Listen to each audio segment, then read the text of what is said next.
So if you go on College Board, and I'm talking mostly to high school students here, this is the main page that you will find on how to complete the financial aid, the CSS profile. So you will find different rubrics. They will start by your parents and you as a student. And they will ask you all sorts of questions. Some questions you can relate to, some other questions you may not relate to, because even domestic students do fill out the CSS profile for the same reason. And the CSS profile just, you need to fill it out with your home currency. So for Tunisians, it's not with US dollars, it's with Tunisian dinars, and they will have to figure out how to convert that. Okay? So the CSS profile, you can find questions related to how much money you allocate to your household expenses, like water, internet, electricity, how you maintain your household, even groceries. What else? If you are paying for your medication, if you are paying for health insurance. Just one piece of advice when it comes to this. People tend to know exactly what to fill out in terms of what they earn, but they sometimes forget that they also need to be very, very clear about what they owe to other people and the expenses and their financial commitments. Some of you have loans, and some of you do not declare those loans, even though they can make a difference on your financial aid application, and it's something that you can prove. So do not forget about these. For example, we know that Tunisians, we are family-oriented, so if you have a grandmother that lives in your house, and your parents are paying medication for your grandfather or your uncle or your aunt, these are things that you should also take into account while filling out those applications. Some people tend to forget that, okay? So make sure to be as accurate as possible while filling out those applications. So that is one thing. The second thing, please bear in mind that this is about how much money you can pay or how much money you cannot pay, not how much money you want to pay or how much money you would like to receive. So this is about your abilities and not about your desires. Bear that in mind, okay? So you need to prove that you need the money. You don't need to prove that you do not want to pay for your education. Because in the document, they will ask you some questions in a different way, and you need to make sure that the response is as accurate and realistic as possible. Okay? Again, you also need some universities, well, most universities will ask you to back up this document with evidence. They will ask you for bank statements. They will ask you for pay slips. They will ask you for receipts. They can ask you for like phone and water and electricity bills sometimes. So make sure that you keep they will also, it's very important, they will ask you for your tax documents. So if you are your own employer, make sure that you figure out that you have a very healthy tax situation, because you will have to explain that and you will have to provide the right documents in order to fill out this application. Do you have any questions about this? Yes. Yes? About need blind. Uh-huh. I want to know more about this kind of applicable aids, or I really like it. Of course. معناها نحب نسأل معناها على الأقل faculté اللي معناها accessible. En fait, il n'y a pas, quand il s'agit d'être financière aux États-Unis, je ne peux pas vous donner une liste pour vous dire, voilà, cette liste-là, c'est need blind, cette liste-là, c'est need based, cette liste-là ne donne pas d'argent pour les internationaux. C'est pas comme ça que ça se passe, parce que le budget annuel de chaque université change selon leurs priorités, selon leur stratégie de recrutement et selon le budget qui a été alloué. D'accord? Donc, par exemple, il y a des bourses need blind, il y a des universités qui offrent des bourses need blind, mais uniquement pour une année, ou uniquement pour 2 ou 3 années. Par exemple, j'ai vu, je ne sais pas, Kenrit ou l'University of Wisconsin-Madison, c'est une université publique. Généralement, la majorité des universités publiques, on a les universités qui donnent très très peu de financement pour les internationaux. Les universités publiques sont en train d'obtenir les fonds. Le fonds principal les universités publiques est accordé par l'État.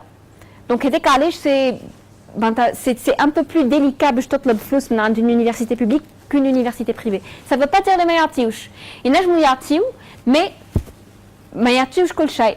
Par exemple, هذه University of Wisconsin Madison m'ont contacté au mois de décembre. قالوا لي voilà, راهو on a une fondation, on a خلينا معناتها un fonds جديد. Le fonds هذايا en fait باش نقبلوا به 6 طلبة من افريقيا financés jusqu'au dernier sou. معناتها حتى تسكر الطيارة وحتى les frais de visa كل شيء معناتها.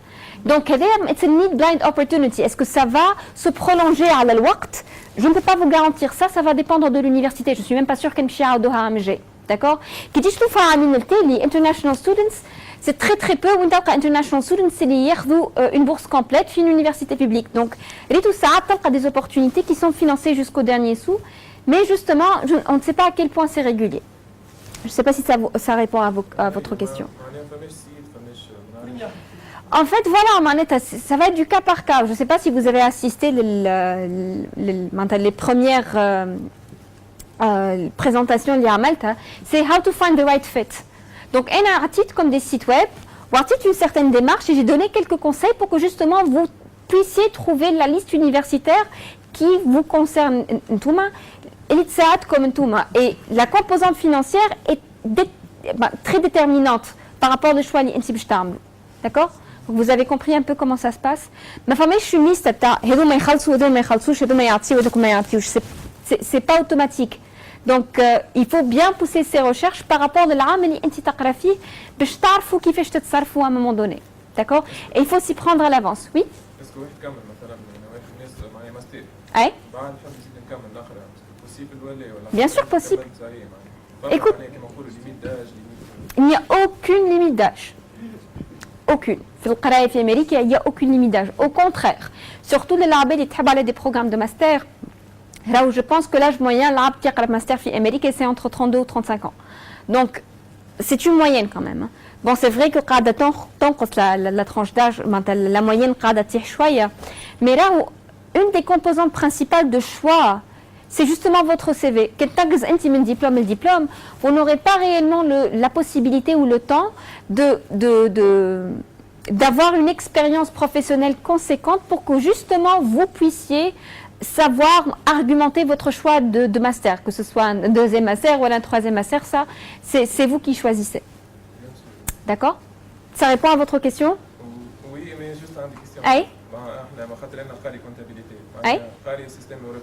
Oui?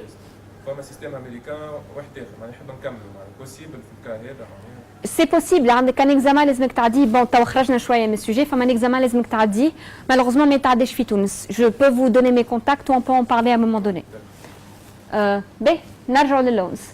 International students can be eligible to bank loans in the US. Just, you need to pay attention to this detail. علاش؟ على خاطر if you are asking for a loan in the United States, you need to co-sign it with the US citizen. لازم فما شكون un citoyen américain ou un résident permanent يضمن فيك. It needs to be co-signed. So please make sure that you are applying to a safe funding.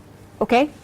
Bon, personnellement, vu la situation financière ou surtout la relation d'Iran à Tunis par rapport aux devises, on sait que malheureusement la devise c'est très très très précieux في تونس واللي احنا on a des restrictions. Il faut prendre ça en considération. علاش؟ خاطر تصور انت معناتها you will go to the United States, you will pursue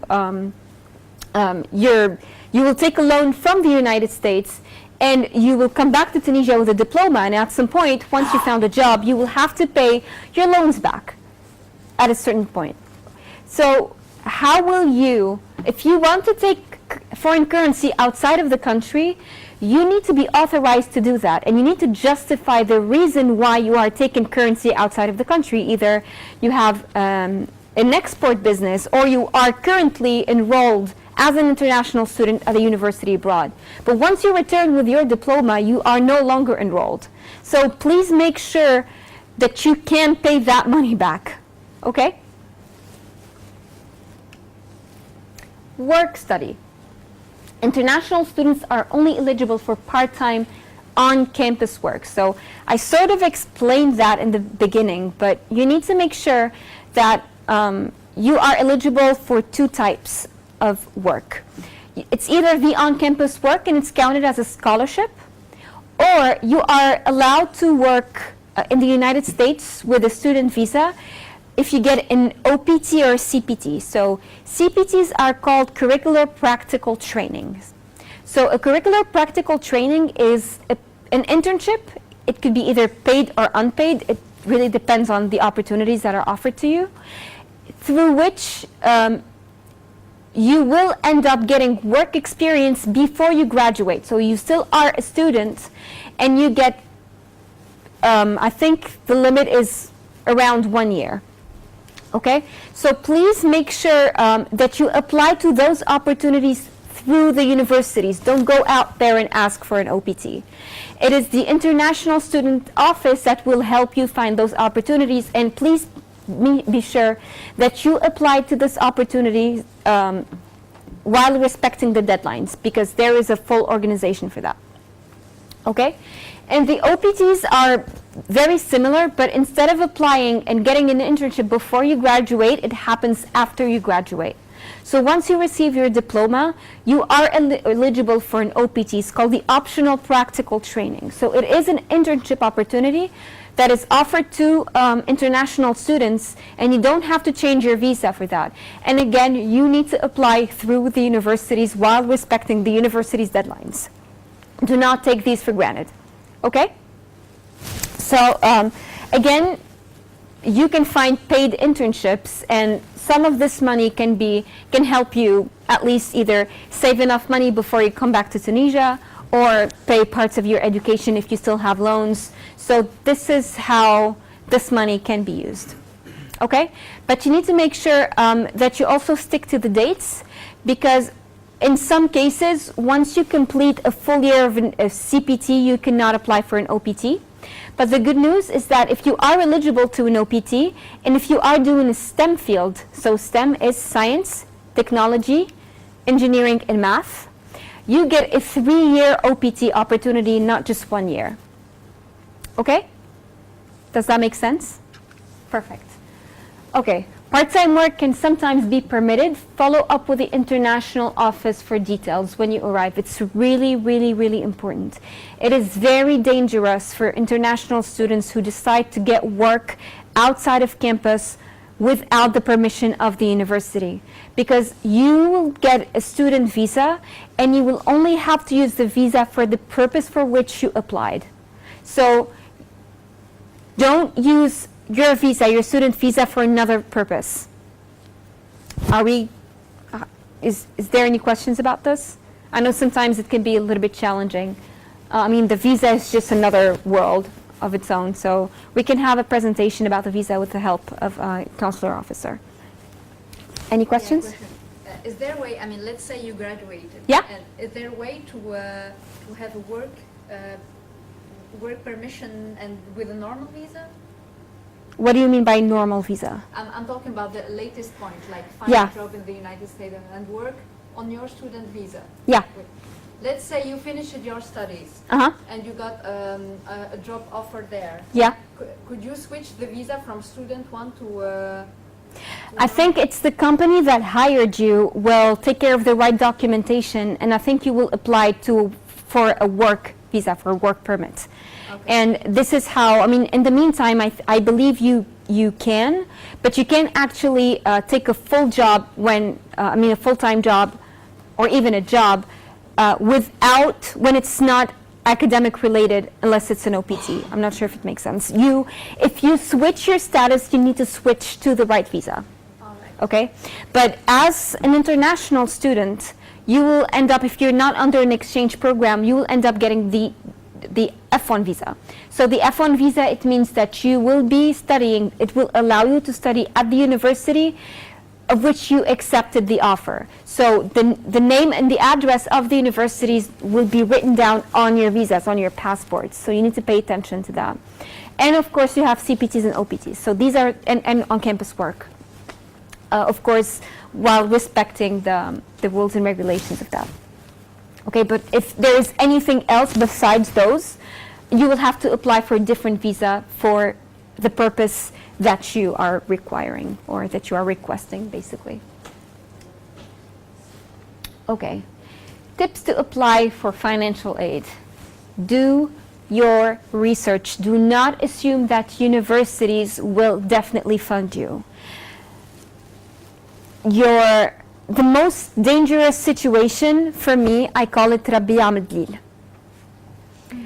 Don't Rabbi Amedlil your education to the US, because it is very sad when I see parents and families put their houses on mortgage and they pay only for parts of the education, and their kids end up dropping out, but the parents still need to pay for that mortgage, for that loan. Okay? I've met a parent. It is heartbreaking. I mean, these are very dangerous situations. I met a parent who put his house, the family household on mortgage to pay for parts of his daughter's education, because his daughter wanted to go very much. She was very enthusiastic and she was very happy about her university choice. But unfortunately, he could only afford, but he's like, it's okay. I can cover 2 years. I can figure out the 2 remaining years later. And he could not figure out the 2 remaining years later. So please make sure that you apply to solid scholarships and you have a plan to cover all of those university years, regardless of how long your academic opportunity will be. Okay? Okay, reach out to universities when you apply. It is okay to ask them questions. Hey, I love your program. I really, really want to apply, but I'm on a budget. So what kind of funding do you usually provide to international students? And they will tell you straight. They won't have you apply. Or even if they would ask you, they would tell you, look, we do offer some funding to international students, which is good news. But they won't ask you to sign up for anything unless they know that you can afford your education. Let me tell you something. In order to issue an I-20, which is the document that university prepares and sends you to Tunisia so you can apply for an F1 visa, the university does not have the right to issue an I-20 unless they know that the admissions team knows and has proof of you being able to pay at least 1 year of your education. Okay? It could be either by offering you a scholarship or by you finding another external scholarship or having government funding or having to pay for your education your own or sharing the costs. Like they can give you some money and you can provide the rest of it. But unless you have proof of you being able to pay for a full academic year, they will not give you the I-20 and you will not be receiving your visa. You cannot apply for one. Okay? So that is very important.